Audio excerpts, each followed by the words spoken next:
눈이 자꾸 따끔거려서 바람만 불어도 눈물이 나요. 운전할 때 간판 글씨가 흐릿해서 불안해요. 하루 종일 눈이 피로해서 멍한 기분이에요. 나이 들수록 이런 증상을 느끼시는 분들 많으시죠? 60대에 접어들면서 눈이 뿌옇고 뻑뻑하고 침침한 느낌을 경험하신 적 있으신가요? 저도 한때 아침에 눈을 뜨면 모래알이 들어간 듯 따끔거리고 스마트폰이나 컴퓨터를 조금만 봐도 눈이 피로해서 흐릿해지는 불편함을 겪었어요. 주변에서도 비슷한 이야기를 자주 들었죠. 이런 하소연 여러분도 공감하시죠? 특히 60대가 넘어가면서 이런 증상이 더 심해지는 걸 느끼는 분들이 많습니다. 하지만 여기 좋은 소식이 있어요. 이 영상을 끝까지 보시면 저처럼 2주 만에 눈이 밝아지고 뻑뻑함이 줄어드는 실질적인 방법을 알게 되실 겁니다. 제가 직접 경험하고 최신 연구 결과를 바탕으로 효과를 입증한 방법들을 하나씩 풀어볼게요. 준비되셨죠? 그럼 시작해 볼게요. 먼저 왜 나이 들면 눈이 이렇게 뻑뻑하고 침침해지는지부터 알아볼까요? 60대가 되면 눈 건강이 나빠지는 이유는 크게 4가지로 정리할 수 있습니다. 첫째, 눈물 생산이 줄어듭니다. 2019년 미국 안과학회 연구에 따르면 50세 이후 눈물샘의 기능이 저하되면서 눈물 생산량이 약 30에서 40% 감소한다고 해요. 눈물이 부족하면 각막과 결막이 건조해지고 이로 인해 따끔거림과 뻑뻑함이 생기죠. 저도 아침에 눈을 뜰 때마다 눈꺼풀이 붙은 것 같은 느낌을 받았어요. 둘째, 마이봄샘의 기능이 떨어집니다. 마이봄샘은 눈꺼풀 안쪽에 있어 눈물의 기름층을 만들어 눈물이 빨리 마르는 걸 막아줍니다. 하지만 나이 들수록 이 샘의 기능이 약해져요. 2017년 아프서말러지 저널에 따르면 60대 이상의 약 60%가 마이봄샘 기능 부전 MGD를 겪고 있다고 합니다. 저도 진단받고 나서야 제 눈의 뻑뻑함이 여기서 비롯된다는 걸 알았죠. 셋째, 현대인의 생활 환경도 큰 영향을 미칩니다. 스마트폰, 컴퓨터, 에어컨, 히터 같은 환경은 눈을 더 건조하게 만들어요. 2021년 저널 오브 클리니컬 메디슨 연구에 따르면 화면을 오래 볼 때 눈 깜빡임 횟수가 평소의 3분의 1로 줄어들어 눈물이 쉽게 마른다고 해요. 저도 스마트폰을 오래 볼 때 눈이 더 따끔거리는 걸 느꼈어요. 넷째, 전신 건강 문제도 안구건조증을 악화시킬 수 있어요. 당뇨병, 고혈압, 갑상선 질환 같은 만성 질환은 눈 건강에 영향을 미칩니다.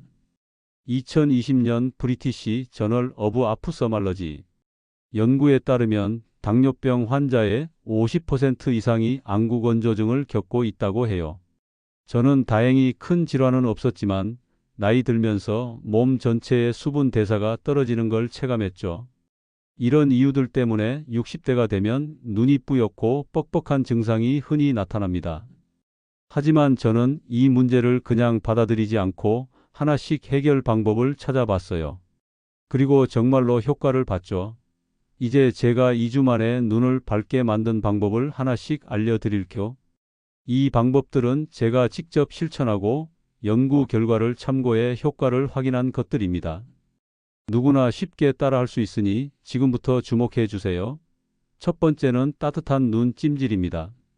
마이봄샘 기능 부전이 안구건조증의 주요 원인 중 하나라는 걸 알게 된 후 저는 따뜻한 찜질을 시작했어요. 이 방법은 마이봄샘을 자극해서 기름 분비를 촉진하고 눈물의 질을 높여줍니다. 방법은 간단해요. 깨끗한 수건을 40에서 45도 정도의 따뜻한 물에 적셔 짠 뒤 눈꺼풀 위에 10에서 15분 올려놓습니다. 너무 뜨거우면 화상을 입을 수 있으니 적당한 온도를 유지하세요. 약국에서 파는 전자레인지용 눈 찜질 팩도 편리해요. 저는 매일 아침과 저녁 10분씩 찜질했어요. 찜질 후에는 부드럽게 눈꺼풀을 마사지했는데 이건 나중에 더 자세히 설명할게요.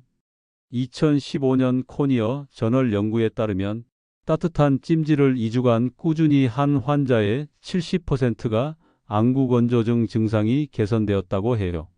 저도 찜질을 시작한 지 3일째 되던 날 눈이 덜 뻑뻑하고 촉촉해지는 걸 느꼈어요. 아침에 눈을 뜨는 게 훨씬 편해졌죠. 두 번째는 깜빡이기 연습입니다. 우리는 무의식적으로 눈을 깜빡이지만 스마트폰이나 컴퓨터를 볼 때는 깜박임 횟수가 확 줄어듭니다. 2019년 저널 오브 아프서말러지 연구에 따르면 화면을 볼 때 깜빡임 횟수가 평소의 3분의 1로 줄어들어 눈물이 마를 가능성이 높아진다고 해요. 저도 스마트폰을 오래 볼 때 눈이 더 따끔거렸어요. 그래서 의식적으로 5에서 6초마다 한 번씩 눈을 깜박이는 연습을 시작했어요. 처음엔 어색했지만 습관이 되니 자연스러워지더라고요. 또 20, 20, 20 규칙을 따라봤어요. 20분마다 20초 동안 20피트 약 6m 떨어진 곳을 바라보며 눈을 쉬게 하는 거죠. 저는 책상에 깜빡깜빡 메모를 붙여놓고 상기했어요. 스마트폰 알림을 설정해도 좋아요. 이 간단한 습관 덕분에 눈물막이 더 오래 유지되어 뻑뻑함이 줄었어요. 특히 운전이나 독서할 때 시야가 흐릿해지는 빈도가 확 줄었죠. 세 번째는 인공 눈물 사용입니다. 처음엔 잘못된 제품을 썼다가 눈이 더 따끔거리는 실수를 했어요. 올바른 사용법을 익히고 나서야 효과를 제대로 봤죠. 방부제가 없는 일회용 인공 눈물을 선택하세요. 방부제가 든 제품은 장기적으로 눈을 자극할 수 있어요. 하루 4에서 6회 필요할 때마다 한 방울씩 넣으세요. 너무 자주 넣으면 자연 눈물이 씻겨 나갈 수 있으니 적당히. 저는 히알루론산이 포함된 인공 눈물을 사용했는데 촉촉함이 오래 유지되더라고요. 2020년 클리니컬 아프서말러지 연구에 따르면 히알루론산 기반 인공 눈물을 사용한 환자의 80%가 2주 내에 증상 개선을 경험했다고 해요. 저도 인공 눈물을 꾸준히 넣으면서 눈의 따끔거림이 많이 줄었어요. 네 번째는 오메가3 섭취입니다. 오메가3 지방산은 눈물의 기름층을 강화해서 눈이 마르는 걸 막아줍니다. 저는 식단을 조금 바꾸고 보충제도 챙겨 먹었어요. 연어, 고등어, 정어리 같은 생선을 일주일에 2번에서 3번 먹어보세요. 아마시나 치아시드도 좋아요. 오메가3 보충제를 선택할 때는 EPA와 DHA 함량이 높은 제품 하루 1000에서 2000mg을 고르세요.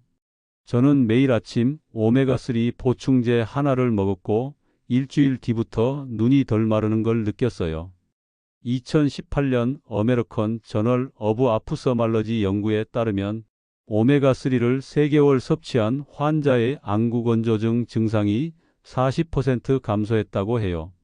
저는 2주 만에 뻑뻑함이 줄어드는 걸 체감했죠. 다섯 번째는 생활환경 개선입니다. 현대인의 생활환경은 눈 건강에 치명적이죠. 저도 에어컨 바람이나 스마트폰 때문에 눈이 더 건조해졌어요. 그래서 몇 가지를 바꿔봤어요. 겨울철이나 에어컨을 틀 때 가습기를 사용해 실내 습도를 40에서 60%로 유지하세요. 저는 침실에 소형 가습기를 뒀더니 아침에 눈이 덜 따끔거렸어요.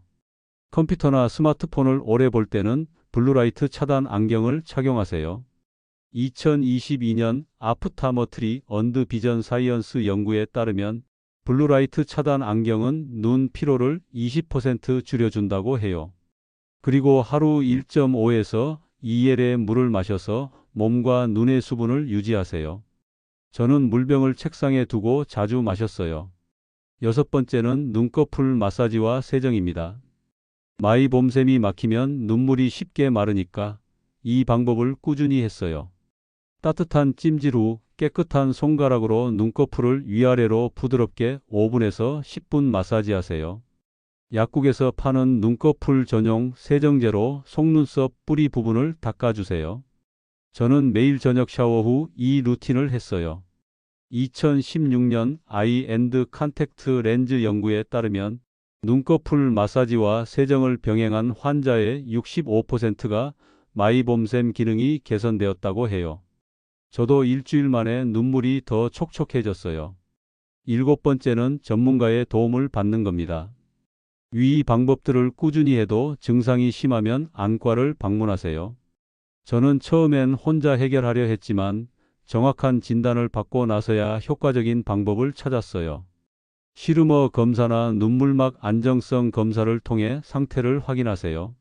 항염증 점안액, IPL 광선 치료 또는 리피플로우 마이봄샘 열치료 같은 전문 치료도 고려해 볼 수 있어요. 저는 마이봄샘 기능 부전과 약간의 염증이 있다는 진단을 받았고 항염증 점안액과 위의 방법들을 병행하니 2주 만에 눈이 훨씬 밝아졌어요. 이제 눈 건강을 위한 추가 팁을 더 드릴게요. 눈 운동도 큰 도움이 돼요. 2023년 저널 오브 아프타머트리 연구에 따르면 눈 운동은 눈의 피로를 줄이고 시력을 유지하는 데 효과적이라고 해요. 눈을 위, 아래, 좌, 우로 10초씩 천천히 움직여 보세요. 가까운 물체와 먼 물체를 번갈아 10초씩 바라보는 초점 조절 운동도 좋아요. 저는 아침에 5분씩 이 운동을 했어요. 수면도 중요해요. 2021년 슬리프 메더선 연구에 따르면 7시간에서 8시간 수면을 취한 사람은 눈 피로와 건조증이 30% 적었다고 해요. 저는 잠자기 전 스마트폰을 끄고 침실을 어둡게 유지했더니 아침에 눈이 개운했어요. 흡연과 과도한 음주는 눈 건강을 해칩니다. 2019년 BMJ 오픈 아프서말러지 연구에 따르면 흡연자는 비흡연자보다 안구건조증 위험이 2배 높다고 해요. 저는 술을 줄이니 눈의 피로가 덜했어요. 비타민 A, C, E와 아연 같은 항산화제도 눈 건강에 좋아요. 2020년 누트리언츠 저널 연구에 따르면 항산화제 섭취는 눈의 산화 스트레스를 줄여 안구건조증과 황반변성을 예방한다고 해요. 당근, 시금치, 브로콜리, 블루베리, 아몬드를 챙겨 먹었더니 눈이 맑아지는 느낌이 들더라고요. 마지막으로 자외선 차단도 잊지 마세요. 2022년 인베스터게이티브 아프서말러지 앤드 비저월 사이언스 연구에 따르면 자외선 노출은 안구건조증과 백내장 위험을 높인다고 해요. 저는 외출할 때 UV 차단 선글라스를 꼭 썼어요. 이제 제 이야기로 마무리해 볼게요. 안구건조증 때문에 뿌옇고 뻑뻑했던 눈이 저를 많이 힘들게 했어요. 하지만 따뜻한 찜질, 깜빡이기, 인공눈물, 오메가3, 생활환경 개선, 눈꺼풀 마사지 그리고 전문가의 조언을 따라 2주 만에 눈이 밝아지고 편안해졌어요. 연구 결과와 제 경험을 바탕으로 이 방법들은 여러분에게도 분명 효과를 줄 거예요. 지금부터 하나씩 시작해 보세요. 따뜻한 찜질로 마이봄샘을 깨우고 깜빡임으로 눈물막을 지키고 인공눈물과 오메가3로 눈을 촉촉하게 유지하세요. 가습기와 블루라이트 차단 안경으로 환경을 바꾸고 눈 운동과 충분한 수면으로 눈을 건강하게 지키세요. 여러분의 눈이 다시 맑아질 겁니다. 이제 더 이상 뿌연 시야로 고생하지 마세요. 오늘부터 눈 건강을 되찾아보세요. 오늘 내용이 도움이 되셨으면 구독과 좋아요도 부탁드려요.